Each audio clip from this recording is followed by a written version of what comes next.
Testing, 1, 2, 3. Testing. Testing.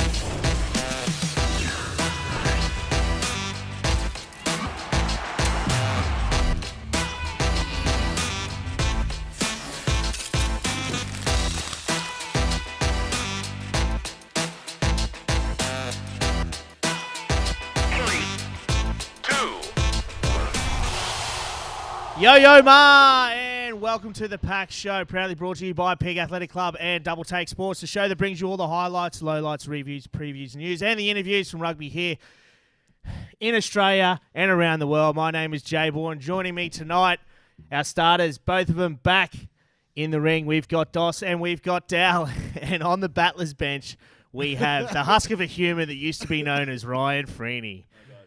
Freeze, how you going, mate? Didn't even talk to the microphone. I've seen better days. Yeah. What did you get up to on the weekend? Yeah. I just went to the curveball. Shout out to the curveball. It was good. And we had some recovery drinks yesterday, and here I am. Didn't recover too well? No. Where'd you stay? Oh, that's even better. So I didn't even ask Sione where we're staying, right? And then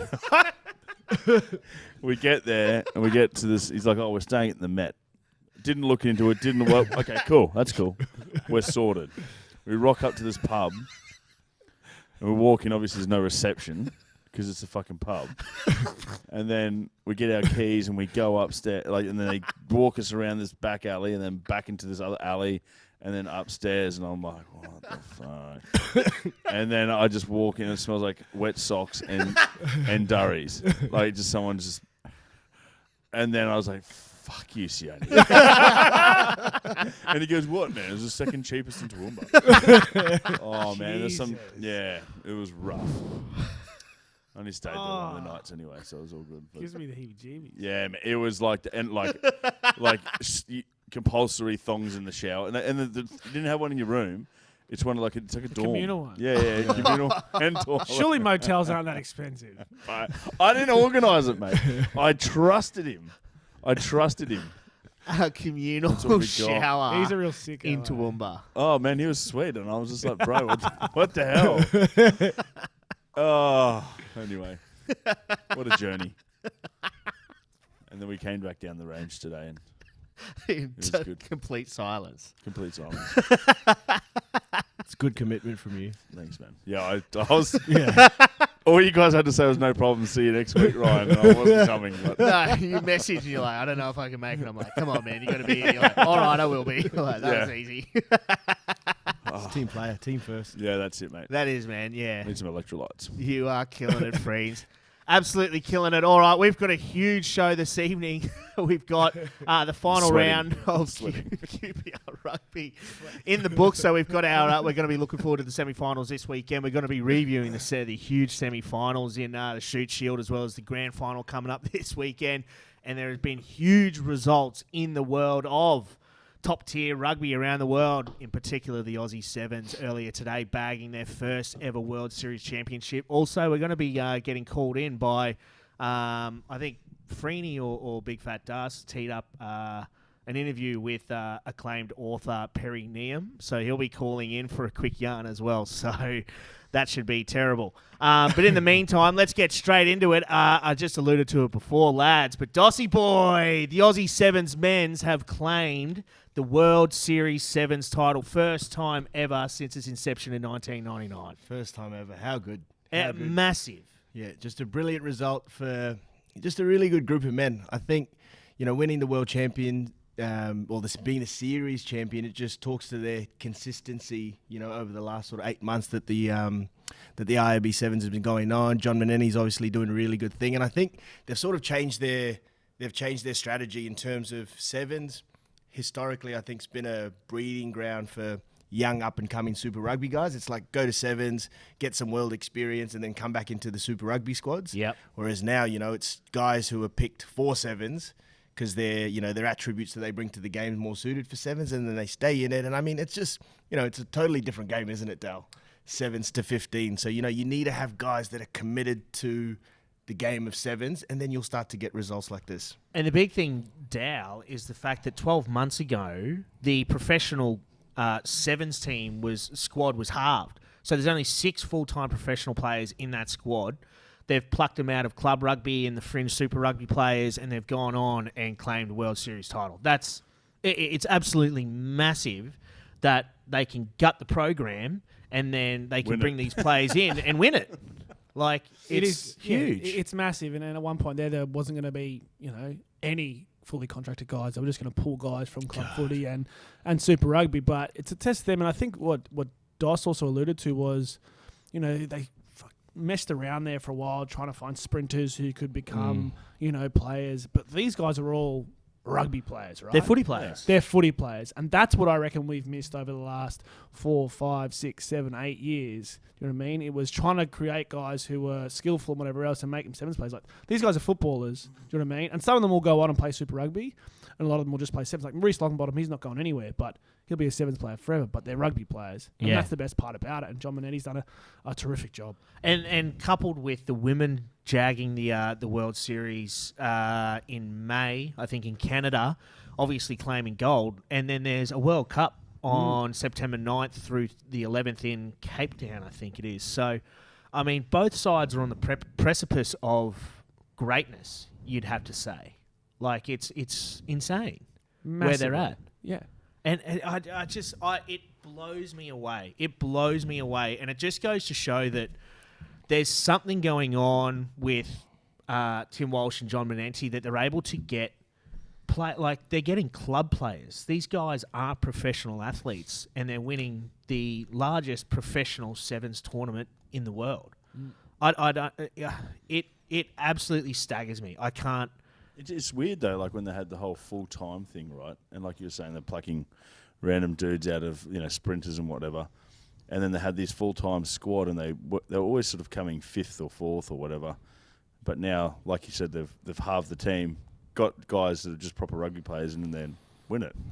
I actually hosted the Old Dogs lunch at the Kennel on Friday, and Ben Darwin was the guest speaker. And I don't know if you know, he started Gainline Analytics, where he talks about TWI, Teamwork Index, and talks about cohesion is so much more important than talent. And he actually says, if you spend your time chasing talent, you'll never build an empire. And, you look at the Melbourne Storm, you look at all these, and this is the perfect example. It's more about, he says, experience is one thing, but shared experience is so much more important. And, like, you've got guys who, even though they don't necessarily maybe play at the same clubs in Sydney, they play against each other, and they might see how they play and all this sort of stuff. You're not dragging people in, and then they come into this environment, and you've got guys that just seem to hit the ground running, and their cohesion is phenomenal. I don't know. I'm blown away with just how amazing this feat is. The women have been world class for a long time. We know that, and we've actually said. I think we said on this show earlier this year, we were like, the men would be disappointed with that result. I think earlier this year when we were talking about the Com Games, because John Manenti held them to a high standard. Because even though they are young, they are good, and that's evidence of it. Like these, I can't. It blows me away. These dudes are club rugby footy players. They're club footy players, and they are the best sevens players in the world. Yeah. I mean, and that also lends to the standard of club footy. Like, yes. 100%, man. The good players, they exist there. They just need the right opportunity. Yep. Sevens provided the pathway for those guys. And, mate, there are, a handful of others who are just chomping at the bit, waiting for the right opportunity. Sometimes it's just luck. It's timing. A lot of... you speak to a lot of people, and a lot of careers, professional careers, like it just comes to, there's a sliding doors moment, and it's just a moment of timing and luck, the right coach, an injury, you get your opportunity, and then you're ready to take it. For these guys, it was the stripping of the professional system around, or the contracting around the sevens, and it's like, all right, we've got no choice but to pick club guys, and now look at them. Yeah, speaking of sliding doors moment, mine came when I was young, just in Colts. It was like, focus, play footy, and you could be good, or spend the next 15 years developing alcoholic fatty liver disease and blowing yourself up. And, one thing led to another, and here I am, unfortunately. All right, speaking of absolutely killing it, the Wallabies pumped the Springbok. Well, didn't necessarily pump them, but 25-17 in favour over the world champion Springboks. this start from the Wallabies was amazing, and we've spoken about it just last week, the idea that the Wallabies don't tend to start strong, and I think this is only, 90 seconds in, and Fraser McWright goes in for the first of 2 tries. I love seeing how G'd up Fraser McWright gets when he scores tries, Dal. Mate, he is made to wear gold. He certainly is. Ever since you saw him, playing Australian under 20s and representing his country and captaining them there, he froths on it, right? He's just so competitive. He doesn't want to lose. Every time he pulls on that jersey, it's just an immense occasion for him. And this man right here, Marika Cotton, bet there, mate. Just in and away. As if he's not the World Rugby Player of the Year. Has to be, mate. He Has to is be. out of control. There's no question that he is the best winger in the world. Like, he's the best in his position, but he goes hunting for pick and goes. He goes hunting for big shots. Like, Freddie, you love Rika. Mate, that tackle he did on Mumpimpi, holy shit. Yeah, I think we'll be having a look at that later on. But yeah, that little stutter step, hey, he's just so busy, man. He is. just looks for work. He's just always like, yeah.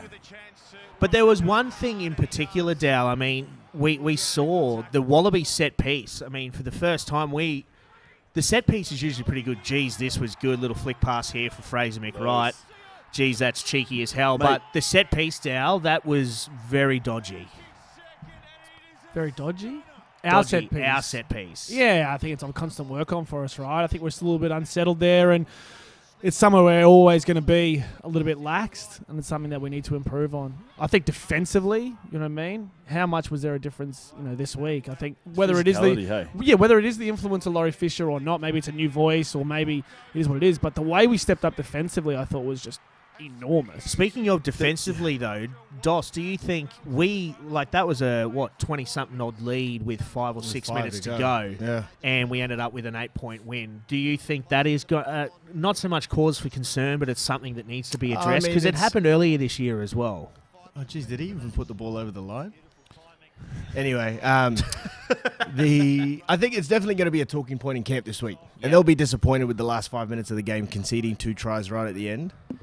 I think South Africans' bench is probably better than ours. Like, if you're looking at on paper, bloke for bloke, I reckon South Africa, they seem a bit stronger off the bench. Like, their bench seems very strong. When they come on, they really lift it up a notch, like especially like their front row and all that sort of stuff. Like Quagga Smith, mate. he was brilliant. Yeah. Quagga Smith, mate, he's insane. He is the man. He used to be awesome at sevens, and now he's been jacked up on the old Stingrays diet, I reckon. And then, but he's spent a year off, didn't you? yeah.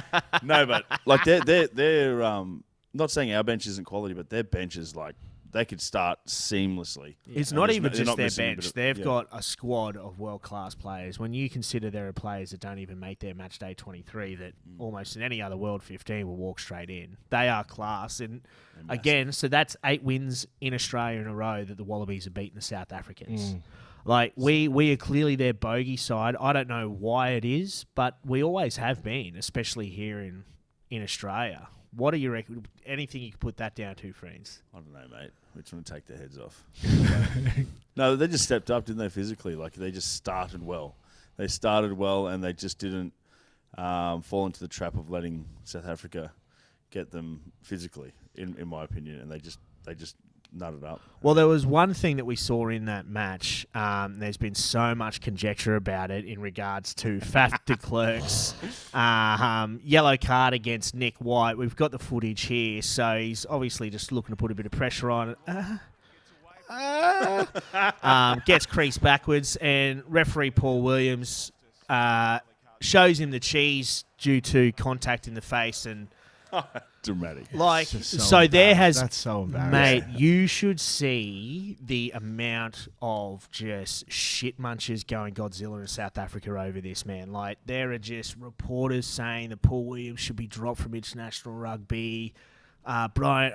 Nick White should apologise like Brian Habana To be had honest, to, though- and all this shit. And they're like, it's disgraceful. And I'm like, Absolutely disgraceful, mate. yeah. No, What but I did reckon, Brian like, Habana have to apologise? So a few years ago, he got a pretty hectic shot from Owen Farrell, and he stayed down and milked the penalty, and he actually went out and wrote his own apology, being like, I'm sorry, this has no place in the game. And they're like, they should do what Brian Habana did. And it's like, shut up. They are I know I ragged on the All Black supporters a couple of weeks ago. South African supporters are the biggest pussies I've ever come across. And they actually updated Nick White's Wikipedia page. So you can see here at the top right there, says Nick White, actor, rugby player.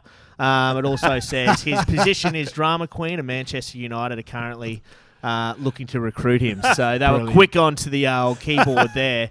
But, mate, like, you should hear them, like, South African pundits, they just cannot cop a loss. Was Paul Williams that bad? I don't think so. I don't think so. No. I think in that instance is...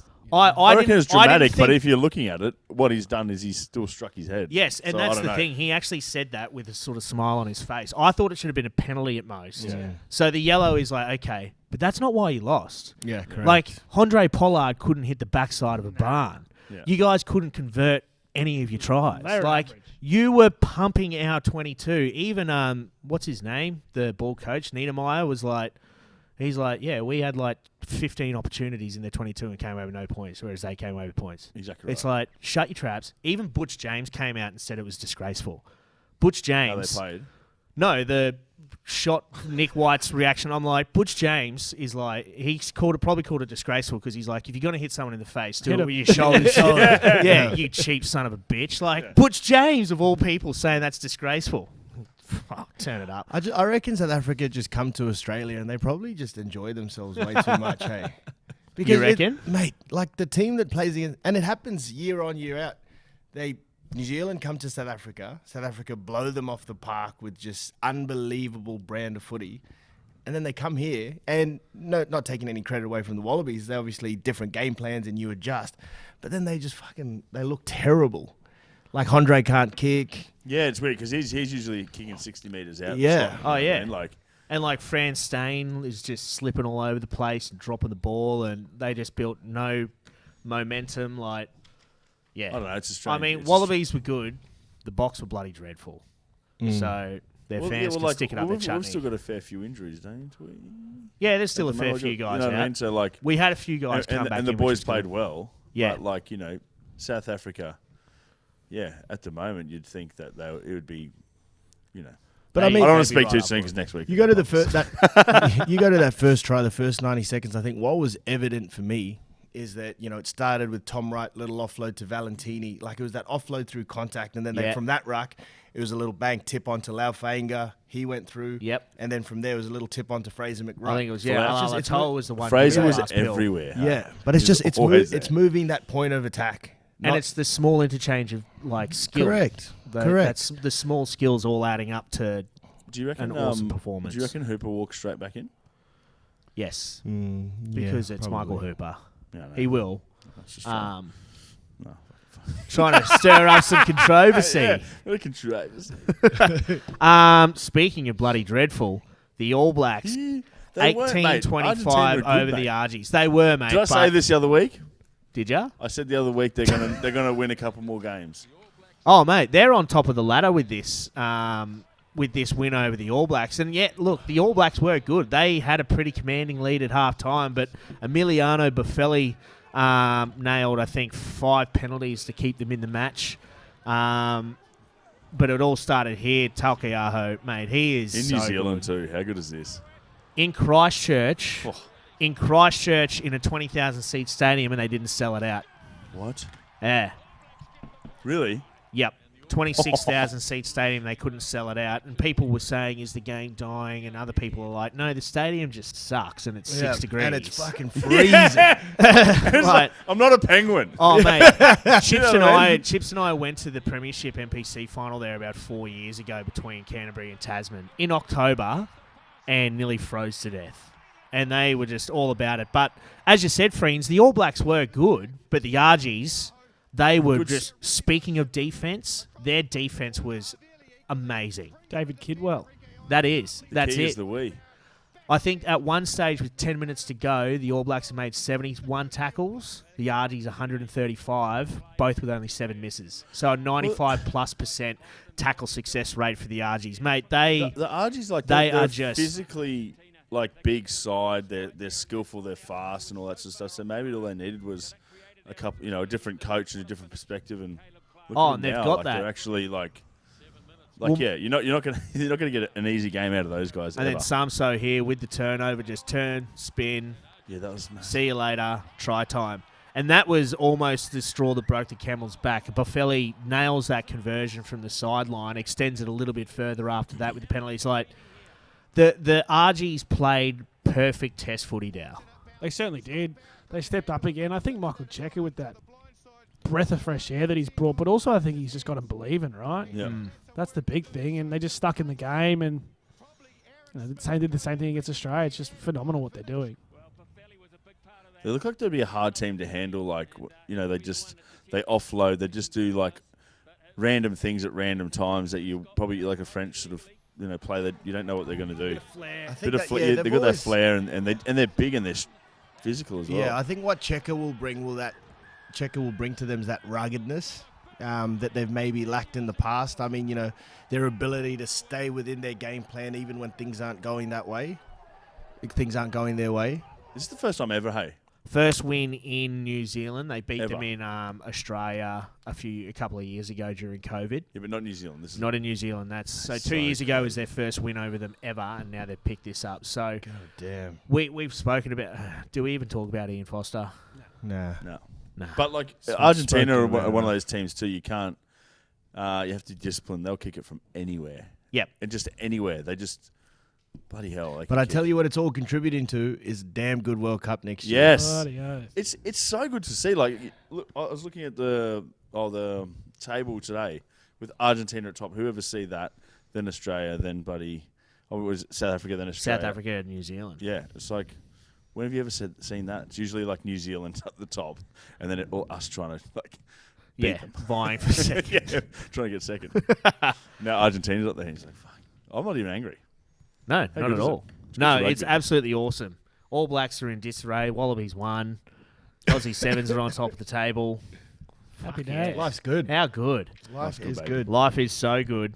That said, unfortunately, the Wallaroos, 14 points to 22 going down to the Black Ferns. Much better performance, Freens. And BN Tarita picking up 2 tries on debut, mate. She's good's that? a gun. She 19 years old. She just shit the first one. Oh, She butchered shit poor the girl. bed. She But then a minute later had an Yeah, opportunity to rectify it. But this was a much improved performance now. Massively. I mean, last time they played, those guys was absolutely dusted. They look like they're playing with a lot more cohesion, a little bit more direct in the way they're approaching the game. They brought in a few younger girls that are coming in now, and they're doing a sensational job. They've got a bit of point of difference, and it's only time now. just a bit scrummaging. Probably. Yeah, set piece again. It's set going to be piece, an issue just for trying Set to get piece that- again. Who's I that think. That New Zealand side. Bloody hell. Oh, mate, Joanna Nanwu, their second rower, Yeah. got player of the match, and she is. A couple of those A birds would be hard beast. to stop from turning out, I'm telling you. Oh, mate. She was just decimating chicks that left and right. was the big Fijian prop. She was just ending birds too. I can't remember who ran into it.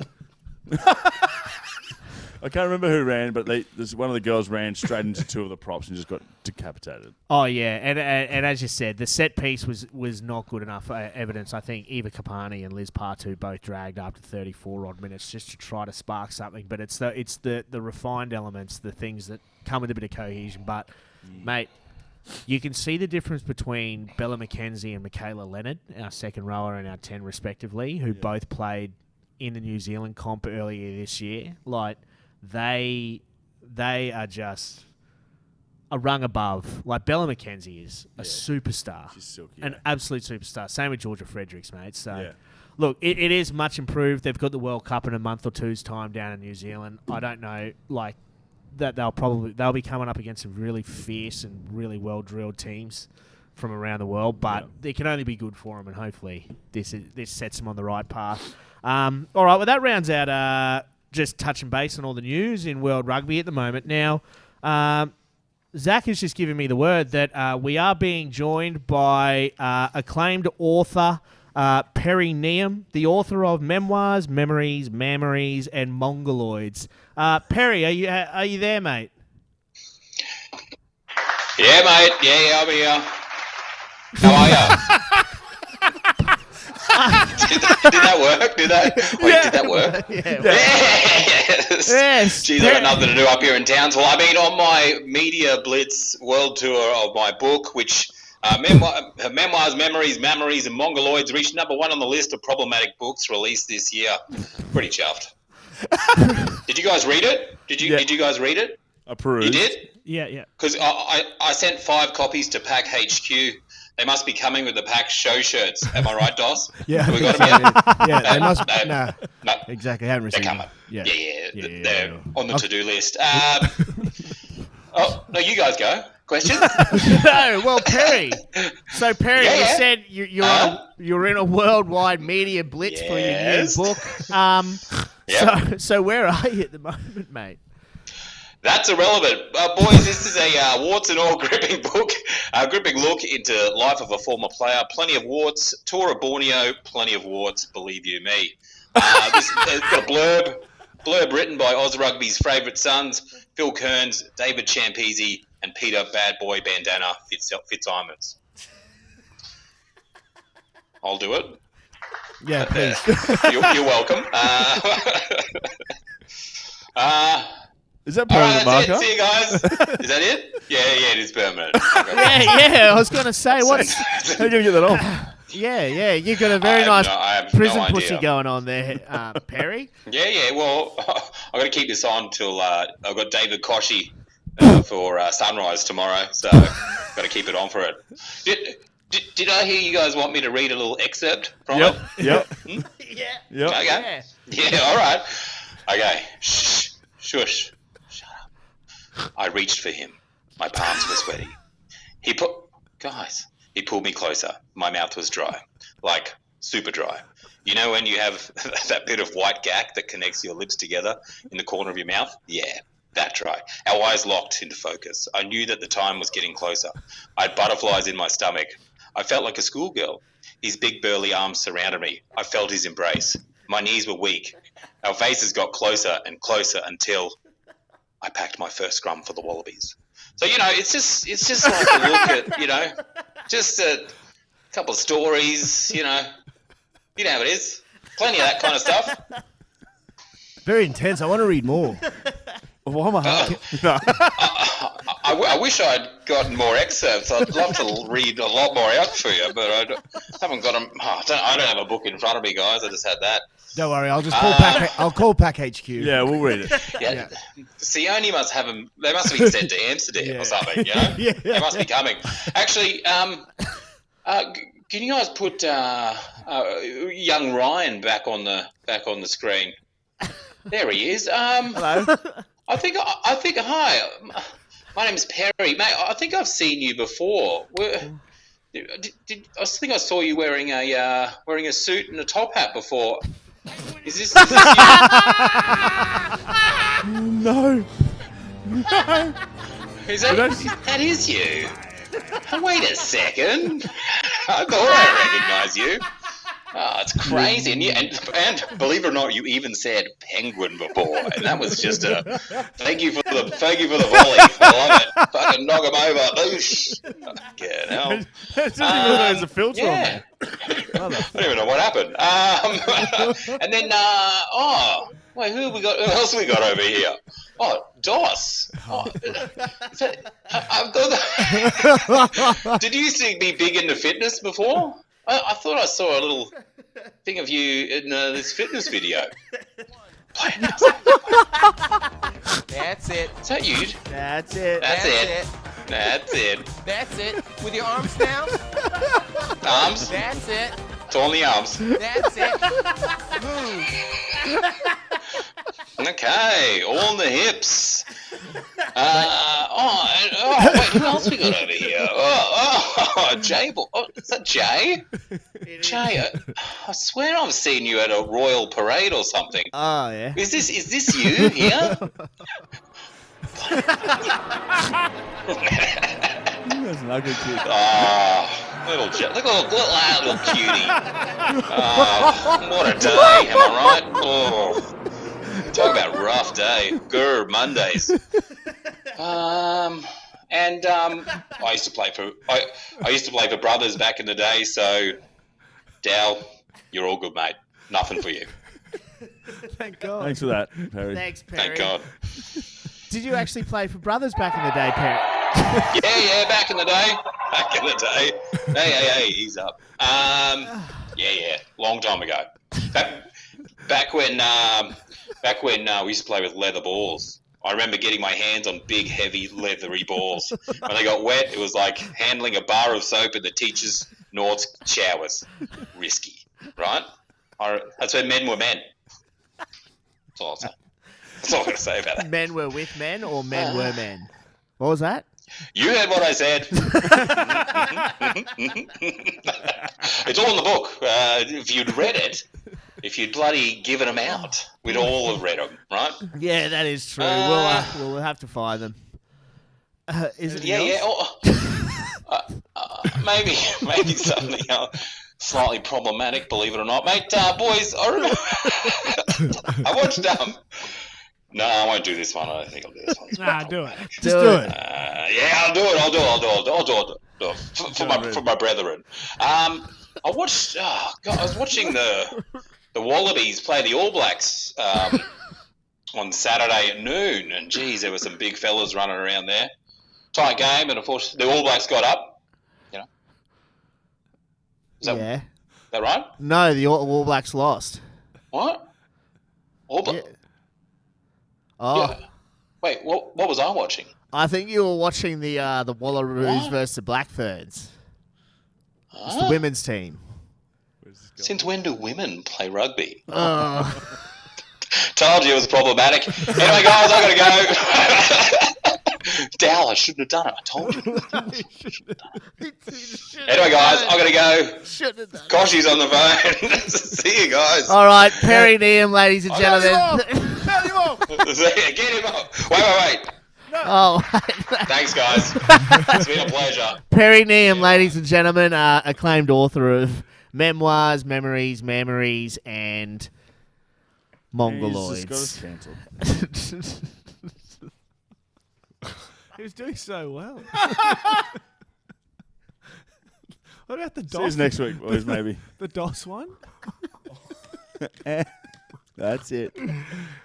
Oh man, he's too good. He's too good. I hope he's enjoying his tour, his worldwide tour. There was permanent marker on his face. So do I. He looked like Julian from Trailer Park Boys. The dude, he's always holding like a rum and coke, and he's just dark hair with the goatee. We'll have to bring up a photo of Julian from Trailer Park Boys. Fat Steven Seagal. So Steven Seagal. Steven Seagal. Press point. Oh, boy. Oh man, he is. I don't know how I feel He about is so sick and twisted in the head. He's that. Let's go to the next Perry one. Neum. All right, let's move ahead. I think Perry just ticked off our Battlers Bench segment for this week as well, didn't he, Zachy boy? Yeah, he did. So we've got plenty of action in the club rugby scene from the weekend just gone. We're not going to review too much footy from QPR's final rounds. West 27 over South 10. Ugh, West weren't the best. Sunnybank 26. Brothers 52. UQ 47. Smoke Jeeps at Yoku 47-17. And then Bond pumped the Tigers 41-19. So, as I said, we're not going to review too much of that footy. More so preview the upcoming finals this weekend. Saturday afternoon, the major semi. We've got West playing UQ at Yoku Road. Looking at form of these two sides, Dow, over the last few weeks, you've got to go UQ. Certainly. They've been phenomenal. 150 odd points over 2 rounds. Yeah, obviously they're exceptional against Sunnybank. To come out and dismantle GPS like they did on the weekend was pretty special. 2 concerns, obviously Ripley, he's gone, and Nasser's gone for the year. So Cam Flavel, What happened to Ripley? ankle as well. Yeah. Doesn't look like he'll be back, but Cam Flavel played quite well when he came on, and he's a very, very good hooker. But still, Josh Nasser is just a different beast. His especially at work club rate level. around the field is amazing. And then Ripley's just so robust. But, they've been sensational. Their speed of ruck and the way they play the game and the speed at which they play the game is just outstanding. And it's a simple style of footy. It's always been simple, man. Yeah, it has always been They simple. stay away from set piece. They go quick taps. They play field position, and they do a terrific job at it. Like Pat Murray's leading from the front. He's been killing it, eh? scintillating. He's been He's been phenomenal. Absolutely out of control. scintillating. He's involved in everything. Yeah. But you touched on losing Ripley and Nasser. But Cameron Flavel, we just spoke about, is a phenomenal footy player. Lucas Ripley's replacement is TJ Siakasini, who's arguably actually their best centre. Correct. On game day, because he's just so destructive. So, I mean, it's going to be interesting. You see UQ going against a star-studded West Side, but we were talking just before about cohesion, Dow. Like, we're talking about cohesion, and you've got a West Side with The a most lot of ridiculous backline in the entire universe. a ridiculous backline, a ridiculous backline that doesn't seem to click. Takes a long time. Has taken a long time for them to click in these games of footy. And correct me if I'm wrong, but they'll have another fly half at the helm for the rest of the year. So my understanding is Carter Gordon is potentially in doubt. What happened? Is he injured? Is that right? Injured. No, yeah, he's done for the year. So then again, you've gone from the start of the year, who they had John O'Kent at one point, Cooper Whiteside filled in there. Then they had Carter when he came back. Now they got Mason. Yeah. Do you know what I mean? It makes it difficult for them to get that cohesion. Dungunu steps up every time he plays for West. It doesn't matter what level he plays. He's terrific. Vunivalu and those type of guys, you know what I mean? Trying to get back and play good club footy, it makes it difficult. It's going to be interesting. I just think if the Doggies want any chance, they are going to have to turn the screws in the forward pack. Absolutely. Yeah. That's slow the that's game what down. Jeeps didn't do. They couldn't really do it. I think like they both play high tempo attacking footy, but I think Doggies have the advantage at the set piece and in the forward pack. So if they're going to have any chance, they've got to match that. But you can't have a UQ side that can race out to a 20-something odd lead for UQ against Jeeps, and then obviously a 50 million point lead at halftime against Sunnybank. You can't have a side that starts like that, and then a side like West, who haven't started well, going toe to toe. Like the Doggies have got to start well. They've got that. They've got to start well. They don't have like they're one of those sort of more. I wouldn't say a slower pack. Or they're a slower pack than Uni. Like Uni play that really up tempo game, which if they don't match that, it's going to be hard to come back if they don't get. Yeah, but I mean, start. what they need to try to do is not match it. It's slow. They need to play how their they want style. to play. Yes. Everything needs to be a contest. Yep. They need to, create contests where they're going to create errors, because then errors lead to set piece, and then that's where they'll have dominance. Correct. Yeah. I mean, it's the exact way that we played Uni in 2020. East, we knew with Van Neck, George Francis, Richie Asiata, Benny Moen up front. It's like, they showed us in that major semi. They just blew us off the park. Just by playing that quick, just continuous game of rugby. And so we thought, when it comes finals, me and Pilsy just got to hit corners or hit contestables, make every kick a contest, force an error, go to scrum time, establish our dominance, kick to the line, go to set piece. Make That's the every way. facet of the game. Yeah. a And I mean, contest, it might- because once you lose the contest to UQ, they go bang, bang, bang. And Correct. Coyotes is in the corner. Mac really steps Yep. this guy. This shit, like TJ's over the top of that guy. Like, Yeah, just like Bond, they'll go 30 phases in the 87th minute to score a try. Yeah. You know what I mean? They can do that to you. So you got to remove that from the game.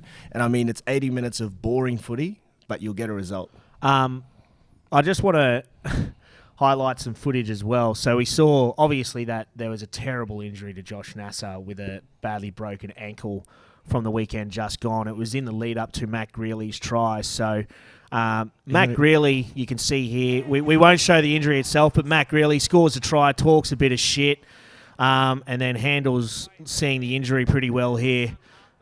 Nearly spews in his hands, and then it cuts to Josh Nasser, who's just taking it like an absolute champ. So, I mean, he is as tough as teak. I was watching this and I thought, Was it like a... How did it happen? and his foot was facing the other way. So he actually he carried off the back of the maul, I think, and got dragged down and just in a bad position. And straight away, hand up. They're the ones But that get penalised in league, hey, those hip drop tackles from the back. Yeah. And but there was 3 or 4 moving bodies. But I mean, he's It's harder in tough Union, as an though, old isn't boot. it?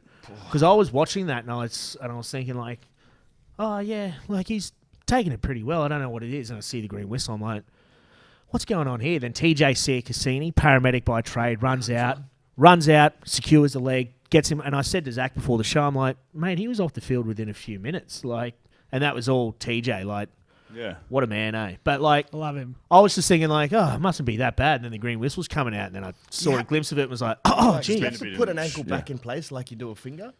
No, they put him on the thing. They put him on the stretcher and then just took him straight off. Yeah, but they get you. So we had a mate dislocate his ankle playing Black Dogs a few years ago, and the paramedics rocked up, and they've got to try to set it ASAP because blood flow needs to get to it, and he was pumping the green whistle so hard that he's passed out on the table, and he's KO'd. And there's 2 paramedics and Flickety Bennett's and a couple other people holding him down while he's KO'd on the table outside the change rooms at West while the bloke paramedic is yanking on his ankle. And he's going, and he's just jamming on his ankle, and my mate's like, just KO'd, and then it pops into place. The paramedic falls ass over apex. But they do try to set it as soon as possible. Oh. So, and we are getting word Josh Nasser had surgery today. So, very quickly, they obviously try to rectify that. So, mate, praying for all the best recovery. for him, man. So, No one likes to see that. but, mate, he handled that like an absolute trooper, and Mac really handled it like a bitch. A back. Like a back, sorry. The outside back that he is. Yeah. But your thoughts, Friends, West or UQ this weekend? I'd love to see West win, to be honest, but it's going to be hard to beat UQ. It's In going to my be opinion, hard. I'd like West to win, but it's going to be hard. It'll to be beat. UQ, yeah. You reckon UQ? I'd love I to don't get know. proved wrong, as Frank Yeah, said. me too. Love to be Hopefully proved wrong. like you were saying, they got to play their style of Yeah. game. That's like what last time we beat them too. Was just you got to play your game, start well, be physical, and then The back row battle is going to be nuts. yeah. Absolutely nuts. I hope it clicks for West. It'd be good to see that. The Well, we guys saw like last Volivala and year- that just to carve up. We saw last year in that final, like Ben Navo-Solangi's been. He has to be top 3 for Alec Evans' medal this year. He's been that good, I reckon. Yeah. And Pat Murray. All right. Like, those two have just been sublime all season, I reckon. But the thing is, we saw last year the Doggies come out and nearly do Jeeps. They started brilliantly last year. Do they have the staying power? Who knows? I'm going the Doggies, of course, but you've got 1 versus 2. 2's the form team in the comp, and 1's been a bit shaky against the 2 bottom-ranked sides. So, as you said, Dos, a couple of weeks ago, they might be underdone come finals. Interesting. Hope not. Alrighty, and then on the Sunday out at Skyfleet Stadium at the Doggies, you've got Brothers and Jeeps going toe-to-toe. Friends, Brothers, again, another one of the form sides in the comp. Plenty of players coming back. Brilliant brand of footy. And the Gallopers probably haven't been as good as they would have liked. Yeah, this is going to be another like obviously I'm going for Jeeps, but if I'm just being unbiased, Brothers are going to be very hard to beat as well. They've been playing good style of footy the last few weeks, and they've got guys like Harry Wilson and those guys back. Like they're going to be there to play, and I just hope the Jeeps boys can get up. They've also got a back line consisting of 4 class fly halves: Paddy James, James O'Connor, Hamish Stewart, and There you Lawson go. Crichton. Taylor Adams. And Taylor Adams. Taylor Oh, yeah, Adams. fuck. Forgot about that. Oh, shit. Yeah. Where did they all fit on the weekend? So Hamish was sick and so was Rabs. So Taylor went back to 10. Lawson played 12. But I don't know where it all fits this week. It's really tough. Stixie will probably play 13 again. You think, Lawson at 12 or Lawson at fullback, maybe Taylor Adams to a wing or Lawson on the wing. You know what I mean? James O'Connor's going to play 10 because he's trying to make the Wallabies. Because think- he's James O'Connor. I think James will he's play earned that 10. right. If Hammer plays, they He'll play probably 12. pick him at 12. You can't play anywhere else. And then you got to play Stixie at 13. And so it's out of Lawson. Is it Taylor or Tyler? Taylor. Does And it's- Lawson go on the sting? I think Lawson Maybe. probably finds himself on a sting with Billy Bully. Does that Billy Bully's Bully's done done. his ACL? Oh, It'd be Heine. Heine. Does that... Set piece though. You gotta like if Jeeps rock up, and their set piece is going to be on song. They'll be hard to beat. Well, I was about to say, does that make their backline maybe a little bit disjointed, like it might in a semi-final? Do you really want 5 guys and 4 of them playing technically sort of out of position, and then does it come to the forward pack where you'd probably say Jeeps might have the wood? Brothers forward pack's pretty bloody good too. Yeah, Brothers forward pack's pretty good. Some good young kids playing some good footy outside of the Super Rugby players they've got. I think scrum wise, and this is probably a question for you, friends. You know, Mossy Takiri, Jack Straker on the weekend with Marley Namu. Do they make way for more experience, or do you still start those guys? I would start those three. Yeah, I would start those three. Yeah, Bring Freddie and stuff on later. Yeah, Freddie and that on last. Because you got Jethro there coming back as well. Mossy starts over. Mossy's been outstanding. He's been outstanding, absolutely. I'm just thinking scrum wise because I know. Well, you think you got Muffy, Jethro, and Freddie on the bench. It's not a bad bench to bring on. It's a big front row to bring on the final 25. Yeah. I don't know. Yeah, I reckon that game could literally be the final 15, 20 minutes. Yeah. You'll probably start to see a lot of set piece penalties come into play. Yeah. Like you can see sides probably looking to turn the screws at certain times, and I think that final quarter of that game is going to be brutal. Yeah. Yeah, I mean, if they're still in the contest, like Jeep's brothers, they've got too much class in their back line. They've got so many points in them, especially with that Mosiah Christian at 9 who just plays that up-tempo game. Like, Jeeps will just have to, if that's their tactic, they're just going to have to stay in the fight, and hopefully they're there at the 60th minute mark. Do they start Teddy Teller? Have to. You have to, so. man. You have to. Yeah. He made a huge difference on the weekend, didn't he? when he came on. Yeah. 40 minutes. Even Chris Kurudrani highlighted in his post-game interview. You know what I mean? Is anything happening with Chris Kurudrani deleting Brad Twydale? He's lucky he hit Brad Twydale and no one else because he's got a jaw made of concrete. No arms, killed him. high. Was it bad? The referee missed it. No arms, shoulder to the face. Hey, it's all right. Let's can we delete this out of this? I think judiciary's on Monday nights anyway, so hopefully it'll be no, it'll be nothing. But I mean, look, there's a class back line from Jeeps as well. Yeah, that would do. So absolutely. I hope Jeeps win. I hope Jeeps win. So Jeeps are playing at Wests. Jeeps and Brothers at West and West and UQ at Jeeps. Yeah. Yeah. Okay. Yeah. I'm hoping the Wests and Jeeps win, but I'm picking UQ and Brothers. They're my tips too. UQ Brothers. Who cares? It's just good for club footy. I reckon it's going to be pumped. It'd be good to have it at club rugby again. I wouldn't mind the doggies winning. Oh, yeah, 100%. Come on, man. I want Jeeps to win. Alrighty, now looking at the Shoot Shield. Oh, God, man, this was absolutely heartbreaking. Sydney Uni 10 to Eastwood's 9.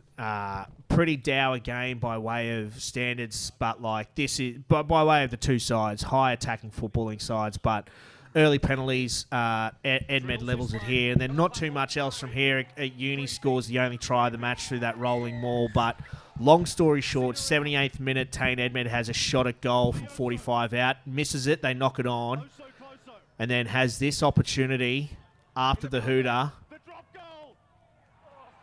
and shits the bed. No.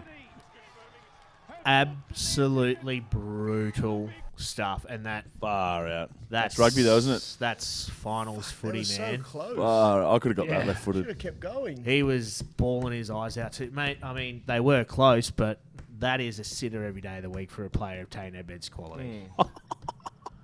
He would be spewing. He was crying after the game. Oh, Legit. the poor fella. 22-year-old skipper of Eastwood. He'll be better for it. 100%. He's the type of guy that will bounce back better. Yeah, he'll for never that- miss again. for that- He'll never forget that. No. Oh, man. That hurt, mate. So there's Sydney Uni. So fun fact, the last 20 of the 21 grand finals in Shoot Shield have been contested by at least one of those two sides, Eastwood and Sydney Uni. Really? Mm-hmm. That's incredible. That's crazy, eh? Yeah. That's crazy That's shit, ridiculous. man. Oh, I suppose like the last 10, 11 Pretty similar years. up here, the same. Haven't Well, you- haven't Eastwood's won UQ 6 in 20-odd years, and Sydney Uni win. 10 or something. Yeah, Uni's been in every grand final since 2010 or something, right? Yeah. 2012. maybe 11. I still Nah, it remember. was No, Brothers 12. Sunnybank, That was, yeah. I still remember when UQ was shit when I first Yep. started playing Prems, and you're like, they were just They were dreadful. They were it's- dreadful. And 06, 07, 08, they were dreadful. I think 09 is when Hino started, maybe. I think Hino has played finals every year bar his first year. Yeah. And prior to that, they were absolutely dreadful. So Was that? Oh, Souths versus Yeah. East in 2015. Yeah. Yeah. And Chris So- Ortier just beast mode. Oh, yeah. that Winning was- it from 4. That was so good. Mate, he came in and just carried that destroyed whole everyone. side on his It has to be shoulders, the eh? best finals performance by an individual Mate. that week or those 2 weeks from Chris Ortier. Yeah, 3 weeks of out, him man. just decimating everyone else. He was like This is that- ridiculous. He's like that massive kid in like under 12s. Yes. That's how he played. He's just running over everyone. Mate. Actually, I reckon one of my favourite ones too was Brothers. I think it might have been 2016. Brothers Uni. Brothers Yeah, Uni. was it 2016? Yeah, with And, Nella and Nella, Griff. and they just put Nella, just Back at off the fullback. kickoff, passing to him, like, and he was just sending him. Oh man, that was the best. That was so good to watch. They should just use him like that in the Wallabies too, I reckon. Yeah, bloody oath. All right, and then, Jesus Christ, talk about one of your all-time bed shits. North's playing their worst game of the season, going down 23 points to 13 to Gordon, a side who's essentially been playing finals football for the last month or two. Norths couldn't string anything together. Early penalties traded and then fully putting that first try over there. And then Harrison Goddard has been phenomenal for Gordon since coming back.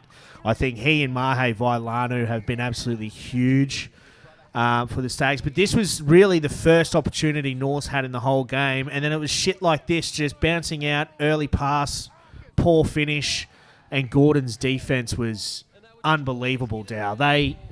We said last week we thought they played their grand final. Mate, they're looking pretty bloody good. Yeah, we wrote them off. Well, I personally wrote them off last week. I didn't think they'd be there, but Norths were dreadful. Shocking. It sounds hyperbolic, and I don't mean to be a prick. No. But they were. They were just they were were shocking. so consistent all year, and they had a few average games, but that was by far their worst game of the year. They couldn't string anything together. And then I think, in my opinion, Brian Melrose was just tactically spot on with everything he did, and Gordon came out and did a really terrific job of disrupting it. And then Reece McDonald, I thought he was really, really good. Awesome, mate. Mr. Consistent, kicking goals. And Has then he James been Luff. playing? Has he been playing? He's been playing 10 most of the year. Hey, Reece He McDonald. sort of switches between the two, but Jack I McGregor think came back, a yeah. few Yeah. weeks ago they were playing Jack McGregor at 15 playing for a him few at weeks, and now 15. they've actually switched over, and it seems to be working pretty well. It gives It Reece is. a little bit more time. Yeah, His kicking game's probably better than Jack It is, McGregor's. yeah. But he's also a good player, man. I rate him. McGregor actually he's like all attack, so he tends to take the ball forward before he sort of distributes, which is good. So, mate, this fucking the Highlanders are looking pretty good, mate. So, it's exciting. I don't know, mate. Look, who are we thinking? So coming up this weekend, you've got Gordon playing Sydney Uni in the Shoot Shield final at Leichhardt Oval on Saturday Arvo. Friends, who you packing? I'm going Uni. I reckon they'll win. I reckon they'll win. Dow. I'm going to go Gordon. Yeah, what? Didn't last week? Didn't he? I don't know. I wrote him off last week, 100%. You said last week it's Sydney Unis to lose. Yeah, Well, it you is. said And they're Sydney going to Uni win to it. lose, but I'm going to change that because I don't think Sydney Uni have played well, and so it means that they might come out in an absolute blitz on the weekend. But I think momentum's a big thing Yep. come finals, right? Talk about cohesion, you know what I mean? Gordon are playing with a lot of cohesion. And they've got guys like Harrison Goddard back. You've got A little bit of Mahe experience. Vailanu having come back. A few X-Factor players. Because they Harrison just Goddard- snuck into the 8. Yeah, they have. Yeah. So, I'm going to go out on a limb here. I'm going to say Gordon. I'm going to change. I'm going to Gordon too. Dell makes a lot of sense. I could be wrong. Dossie boy. Yeah, I really don't give a shit, but I'll say Gordon. But I'll say Gordon too. All right, I'm barracking for Gordon as well. Yes, clean sweep. Yeah, we're all going for We're the back, Stags, baby. mate. Up the Stags. Woo! We're back, Ah. baby. Mate. Mate, yeah, Gordon, look, they're still the reigning champs from, 2 years ago, so I don't know, mate. Like, they look like the side they were a couple of years ago when they were damn near unstoppable. When you had Vailanu who won the Ken Catch pole, they were just... Geordie Goddard, their number 8. James Luff, their skipper at 7. He is just inspirational as, mate. So if he plays the same way he did on the weekend just gone this coming weekend, mate, they are doing everything right to jag that shoot shield. So, alrighty then. Now it's time for our rugby segment for this week. Friends, Your rugby, we touched on it before. It's Marika Cotter, we bet there. Yep, just absolutely ending blokes, running as hard as he can, just being an absolute wrecking ball / menace. Look at that stutter step. Just power and pace, just absolutely everything going for him. And then It gets better every. This is the best thing I've ever seen. Burst!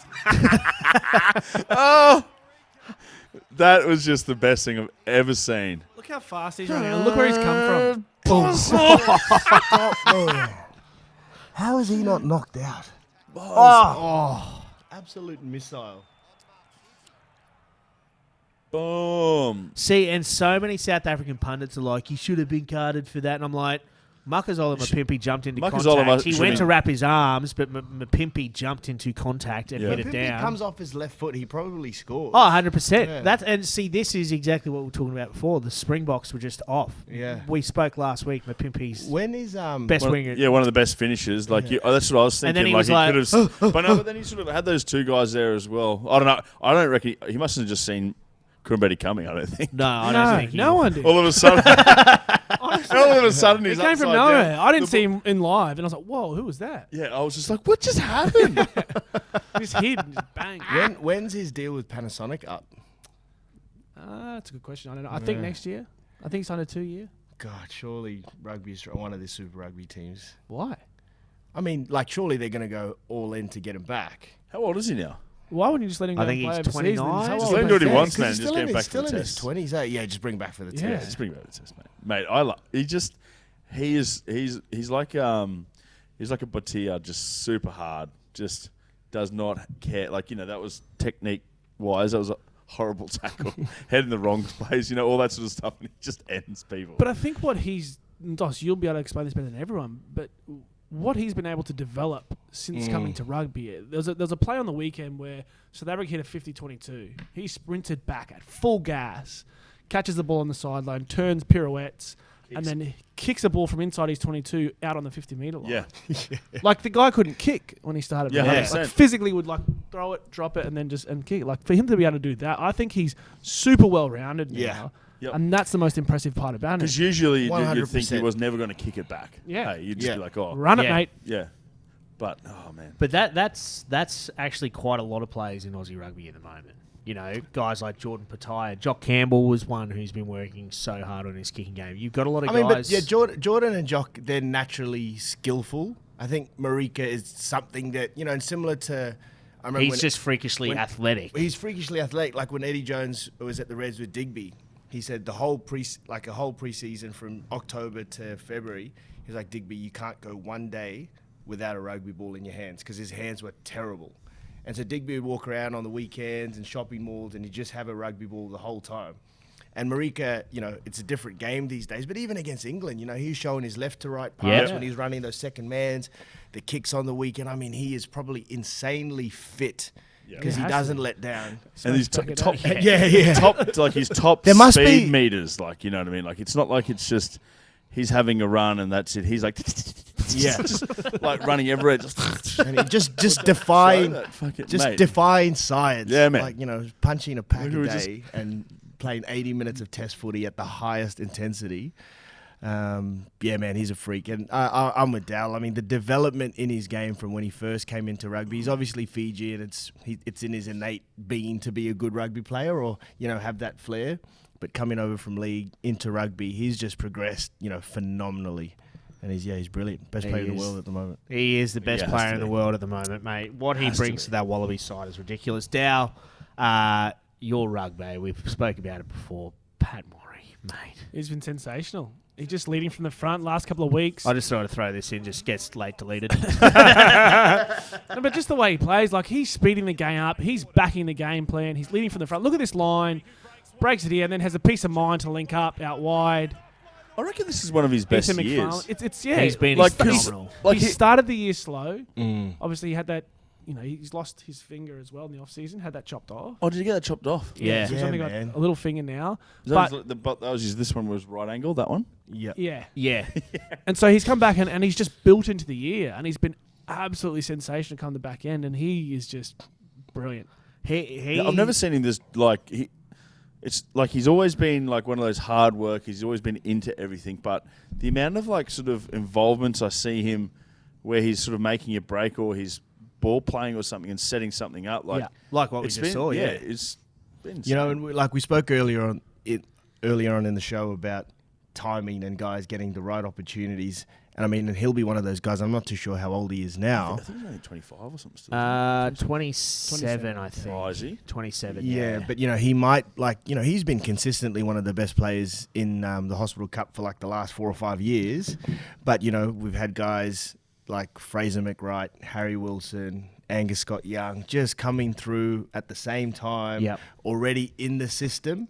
And then it's like, is this guy sort of doing like enough to displace them? Probably not. He's sort of like that awkward size. Too. Yeah, like, yeah. Like a, Zach and Exactly. I were He's a- talking about it Yeah. beforehand. It's like he's so much thicker this year than he has been a lot of the other years, but he's also not really. He's probably not mobile enough. Like he's great on the ball, but not like a Fraser McWright Not who a seven. can Not get every genuinely hill seven. and stuff like And that. then doesn't but have the height for but the he doesn't have the line height out. for 6. But he's also probably not beefy enough for 8. Like he's a bit of an enigma, but he can play all those that's positions so well. That is right. But in a different time, he gets his opportunity, and someone like Pat Murray is a 50 Super Rugby game player. Yeah. He's Easy. he actually had the training deal with the Rebels last season down. 2020. Yeah.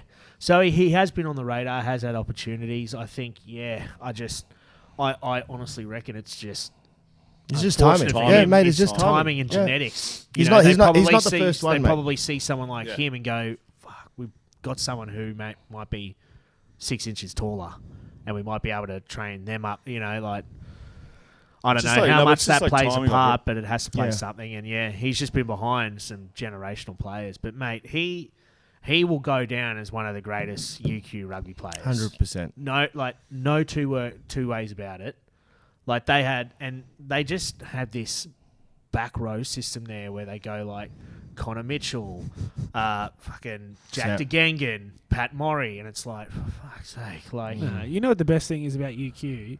Is Nothing. Besides Harry Hawkins, they haven't had a genuine second rower. second rower. Isaac Kailea, Kailea. and he's a front rower, He killed it and too. he was a beast playing in the second row. Well, so he? has that Mick- come down from the Rebels? So he's I actually don't know. a contracted Super Rugby No, prop isn't for his the brother- Rebels. Is he? Yeah. Yes. Because that's what I thought. Because I thought He's like, actually- the I saw him at Kailea number guy, 4. I was I'm like, pretty this sure is positive classic he's- Mick He was Heenan. it was a prop or something like He that. is. He's contracted is. Rebels as a It prop. blows my mind, hey. Man, he was a beast. Like he was was probably the best awesome. player on the field. Or And one the thing of. is, I've never really thought he was a good prop, but I've always thought he's a good footy player. But I've been like, he's not a good prop because he's a young and sensational he's ball carrier. lean and he's not My strong enough. God, he was a beast. So That's I so don't funny. know. I don't. Mick Heenan, you're a He's a freak. genius. He hasn't had a second row over 195 centimeters. I know, man. Apart from Harry Hawkins. It annoys me. Literally. It annoys Yeah. me. It's just like- just so you play fast. second row. Yeah, he's like, oh yeah, you're a little bit taller than him. You go in there, and it's like props are like 4 inches taller than him. Like it's ridiculous. I don't know how they do it. Anyway, Lineouts obviously don't matter that much in games. No, it doesn't. Like if you got someone who can throw a ball and someone who can jump and fuck off, does you got me? All right. A bit. Bit hard, man. Dos, your rugby, the Aussie Sevens. The Aussie fans. Sevens, yeah. I mean, it's, you were harping on about it earlier on, like absolutely phenomenal effort. The first time they've ever won a World Series. It's no mean feat.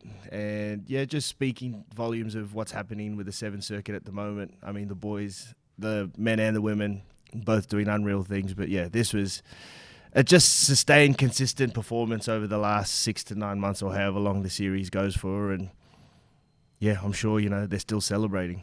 Oh mate, they'll be going hard. We have to In get LA. Dietrich Roach In LA going. as well. Oh, Billy Meeks will be showing them. he'll be showing them everywhere. So this is where you get a good coffee, boys.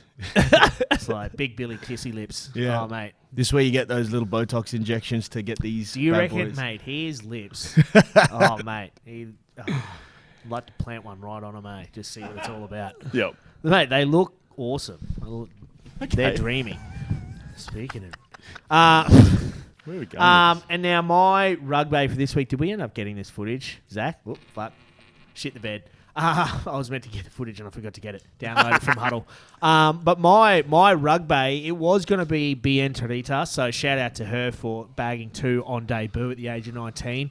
But mine is the North Eagles Colts. I know we were given a bit of a shout out earlier this year, and Dan Ritchie, after they smoked West at West by 30 or 40 odd points. So they actually they had the bye on the weekend just gone, but the week before that they were just outside the top 4, and they were playing West, who have locked in the 4th spot as of last weekend, and they had to do everything in their power to smoke them, and they beat them 50 points to 19 at home and missed out on a final spot by 1 win.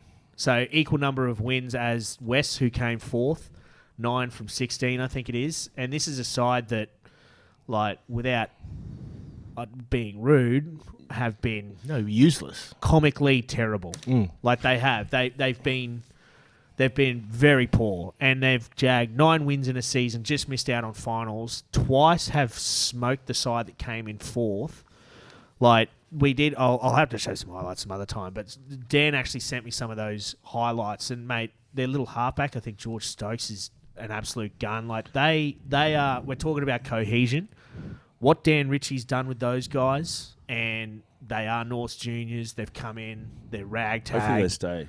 They need to stick around, and it needs to keep going on. Well, that's the big thing, right? So it's North's job to keep this group, and then hold them together and bring them through as being great players, because that's your 5-year plan, right? Yeah. Let's not recruit 500 different people next year and bring them in from left, right, and centre. Let's build this group and bring them through, and in 5 years' time, all of a sudden we're playing finals at a Premier grade level. All of a sudden we're vying for the premiership. Yeah, and just keep trying to bring that foundation. Correct. That's it. Yeah. Colts, and that's but also keep bringing him through, so it just keeps directly feeding up. And your 5-year plan shouldn't even involve prems. No, that's right. It should be like whatever happens up there happens. But what we're doing here is this year we just missed out on finals. Next year we're playing finals. The year after that we're going to the granny and we're winning it. They need to be setting those goals and hitting them. And if Dan Ritchie, mate, like I think you touched on it, Doss. Like he knows his shit. He's an awesome coach. He was coaching Rezzies at West for a while there, and he's got a brilliant rugby coaching brain. And I think like if he can just keep his North juniors coming through. And hopefully they're setting the standard now, being like, no, we don't fuck about. We're here to win.